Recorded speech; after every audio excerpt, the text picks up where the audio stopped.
because I would usually get more confused than enlightened as a result of asking those questions. I didn't speak up in class. I didn't say my thoughts because I didn't really think my opinions had much merit to them. I'm one of those people that gets a lot of confidence from just casual nods or acknowledgement or recognition from my peers. And I rarely got that in high school. Maybe it was because they just were so focused on what they were going to say that they didn't really pay attention to what I was saying. But when I graduated from high school, I didn't feel like I had much of a voice. I did have opinions. I could talk for an hour about my opinion that no boy looks good when they get a haircut. But if you asked me my opinion on the possession of nuclear weapons or the death penalty, I would just stare at you and say, I don't know. But I wanted to have an opinion. I wanted to have an opinion on these issues. I didn't want to feel left out. So when I signed up for this trip, I decided, well, it doesn't seem like high school left me feeling really hopeless. So instead of trying to read books and learn about the world, why don't I try seeing it? Maybe that'll make it easier for me. So right before the trip started, we had Skype sessions with Stephen, who is the director of Thinking Beyond Borders. And my Skype session was just me, him, and one other student who I'd be spending the next 7 months with. I remember Stephen asking us our thoughts on one of the summer reading books, Confessions of an Economic Hitman. And my peer went first and stated his opinions, and he started his speech with, "It reminds me of the situation in the Middle East." And just that phrase, I just went into a panic attack.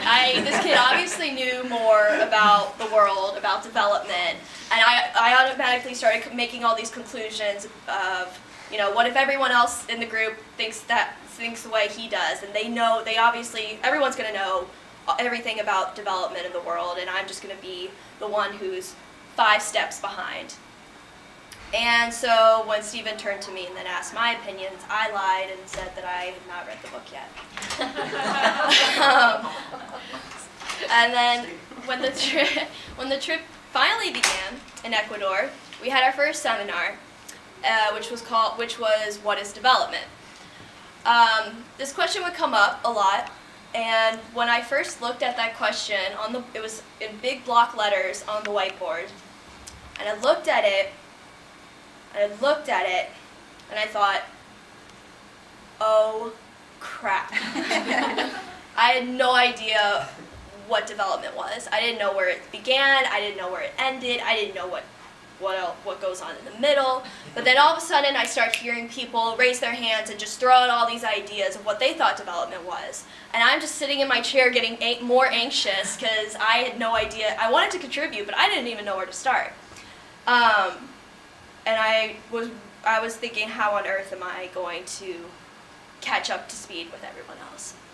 Now, when we finally moved into the homestays in Ecuador, I started to build friendships with the rest of the kids in my group through conversations while working in the field, while walking home, which took hours, to helping make dinner, to right before we went to bed, which was at 8:30 every night. But what I quickly noticed was that all these conversations that I had with these kids was always casual. None of the issues that we discussed in seminar were ever brought up outside of the seminar space. It was never serious. I always like to make my conversations very joking, and I noticed that was sort of my safety net. I never wanted to expose myself to expressing my opinions because I thought that's just going to make me vulnerable, and I don't know these people well enough to really talk about it. When we got to China, something pretty amazing happened for me. We were in seminar discussing what it means to consume sustainably. I was in my group. We all sort of came to the consensus that we were going to change our eating habits because we were inspired by the organic movement. We were going to try to go to farmers markets and eat organic food. And while everyone was sort of expressing, everyone was agreeing with each other on this idea, and I was thinking to myself, Yeah, no, I definitely want to do that. I want to go to farmers markets. I want to eat organically. But with the organic movement, it can't just be me. It needs to be a huge, it needs to be an effort from everyone else as well. And I thought, well, I'm this 18-year-old girl, and I think the first influence I would be able to have would be on my friends. That's the first place I would probably go to. And I thought, well, would my friends really respond well to that? Because my friends, they're teenagers, and their favorite food is McDonald's, I'm not gonna lie. And when we would go out at night on a Saturday night and McDonald's is the only thing open at midnight, I don't want to be that jerk that says, you sure you want to get that burger? That cow is probably fed corn instead of grass, and that's unsustainable. You know, what you're doing is pretty unsustainable right now. I didn't want to do that. That just sounds mean. That sounds rude.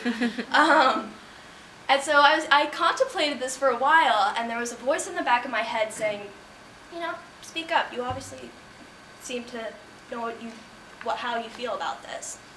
So I shyly raised my hand, and I said everything that I just told you guys, all the while looking at the floor.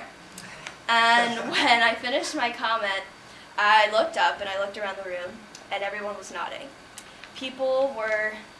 And some people were even saying, you know, that's true, I didn't really think about it that way. And I thought, did I just make a plausible statement? I'd never felt so supported by my peers before. It was this weird feeling, not of the usual bitterness that I usually get after expressing my opinions. Instead, it was sort of this fire from within that was burning brighter. And I really liked this feeling, so I told myself, you know, I'm going to try to contribute more. I like this feeling, and I want to have it more often. While we were in China, we were not just in seminars, we were also staying with the host family. And I was really nervous going into it because before we got to China, all the homestays that I had ever lived in, I was able to communicate with my host family in some way or another. But going into China, I knew absolutely no Chinese, and I was really nervous because I knew nothing about Chinese culture. I had no idea what I was getting myself into. I hate awkward situations. They are the worst.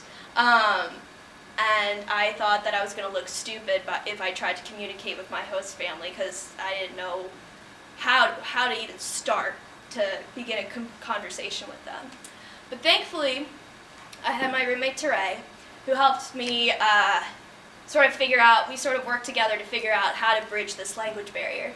So at the dinner table, we would try to learn as many Chinese words as possible, all the while trying to teach them some English words.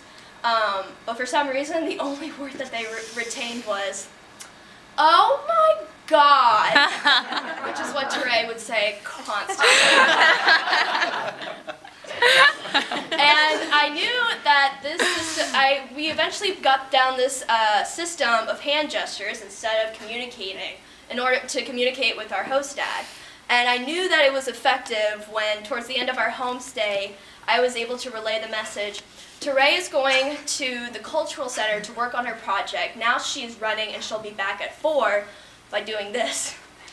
Teray is going to the cultural center to work on her project. Now she is running. She'll be back at 4. And he understood me. I still don't know to this day how that worked out, but it did. And I started to realize just how much, how my voice mattered and how by speaking up I was able to learn so much more, both in these intellectual conversations but also in the personal settings. And I was starting to understand how to find my voice and how to look at myself with the rest of the world. And I was really excited to continue this search. And then I got to India. When I first arrived there, I was really overwhelmed by just how much sexism there was and how inferior how I was just as inferior as the rest of the women living in India. My situation was a little different from the rest of the group. I was the only girl with 3 other boys in the trip while we were staying with a homestay. And I quickly started to notice how I was treated very differently from them. When we would try to get tuk-tuk rides to work every day, They would always get the better price than me. When we wanted to go out at night, they would never have to ask permission from our host mom, but it would take 20 minutes before to try to even have my host mom even consider letting me walk out that door. And in general, when we would go to people's houses, they were just better welcomed than I was. All this sort of put together just really frustrated me. I was so fed up with how little my voice mattered, and at the end of each day, I would end up going home, locking myself in my room, and try to find a safe haven by watching my favorite TV show, Friends, on my tiny iPod screen. I really felt like I didn't really know what to do. I felt helpless. I felt like communicating with these people was useless, because I felt how could I possibly create a good relationship with these people if they don't respect me at all? So when we started working on the media projects for India, I had to interview my 18-year-old host sister named Pregya about her education. And I remember the interview started where I was asking her simple questions just about her high school career and her high school experience. And I quickly noticed that she was so enthusiastic about what she was telling me. And what was supposed to be an interview quickly turned into sort of this slumber party gossip session. She told me about how she hated high school. She hated the classes she took. Her friends were pretty superficial. It was in India, there's this sort of norm where your popularity is defined by how many presents you can buy your friends. The more you can buy, the more popular you are. She also had a secret boyfriend, and I was one of the lucky ones who got to hear about it. She had a secret boyfriend she'd been dating for the past 5 months, but in that 5-month period, she'd only seen him 3 times. She then proceeded to tell me that she wanted to marry this guy, but her parents probably wouldn't let her because arranged marriages were the thing there, and she would probably be set up with some other guy to be married to soon. When she told me that bit about arranged marriages, there was this voice. I heard my English teacher's voice come back up again saying, dig a little deeper, dig a little deeper. And I usually grimace at this phrase, but I was really actually wanting to dig a little deeper with this conversation. I was afraid to sort of ask her thoughts about what being a woman in India was like. But at the same time, I really wanted to know what her opinion was, being an actual woman there. So I asked her, and her response, I expected her to have a very reserved response, but her response was pretty great. She talked about how she goes out at night by herself, which is incredibly dangerous, in Jaipur. And she has a job at 18, which is not common for most girls. And she's able to buy her own things, all the while taking business classes at the nearby college. She also talked more about arranged marriages and dowries and how they're just awful. I quickly noticed that her frustrations were just as strong as mine were, and I was only living there for 4 or 5 weeks. Here was this shy 18-year-old girl who would blush every time we would say thank you, every time she would serve us more chapati, really expressing to me her really powerful opinions about the world. And my interview was sort of like an opportunity for her to voice those opinions. She didn't have the seminars that I had 3 times a week where we discussed the issues facing the country we're living in. She didn't have that, and yet she was still able, and yet she still had this fire from within that I talked about in China, that I said that I had in China, but I quickly lost in India. So if this girl was able to find her voice in a place in a place that put her at so many disadvantages, then couldn't I? I had this battle with my voice in China and Ecuador, and it was fine for me. India took it away from me, but I quickly realized that that's just the short term and that's not the long term. I can't be silent just because the rest of the world seems to be against me. And it took a conversation with Pregya for me to realize this. So then I thought, wouldn't more people be empowered if they were able to have the conversations that I had with Pregya. When we think of successful human beings, we tend to put out this long list of qualities that seem untouchable, and it discourages us to try to aspire to be as successful because we assume that we can't possibly surmount to that. The voiceless are the ones that are impoverished, and the impoverished are the ones that don't have that support system. I see it sort of like a chain. If you have this support system, then you can lift yourself out of poverty, and from there you can slowly start to find your voice. I, in a way, kind of went through this chain. My gap year group became my support system. They helped me lift myself out of poverty. But when I say poverty, I don't mean it in the usual way it's described. I'm very lucky to come from a very privileged background. So when I say that I was lifted out of poverty, I really mean my impoverished sort of state of mind, where my thoughts and opinions didn't really seem to matter. From there, I slowly was able to rediscover my voice. And in India, it was taken away from me, but but Pregya's conversation helped me fight to try to rediscover it. My spirits were really lifted after that conversation, and the next day, I tried to get a tuk-tuk ride to work. Quickly lost my temper with that. When we were in DC, we met with this really awesome person from Oxfam America who talked about this concept of founder syndrome. She said that with founder syndrome, it's where the CEO of a nonprofit organization sets out this list has their own set of beliefs that they then implement into the organization.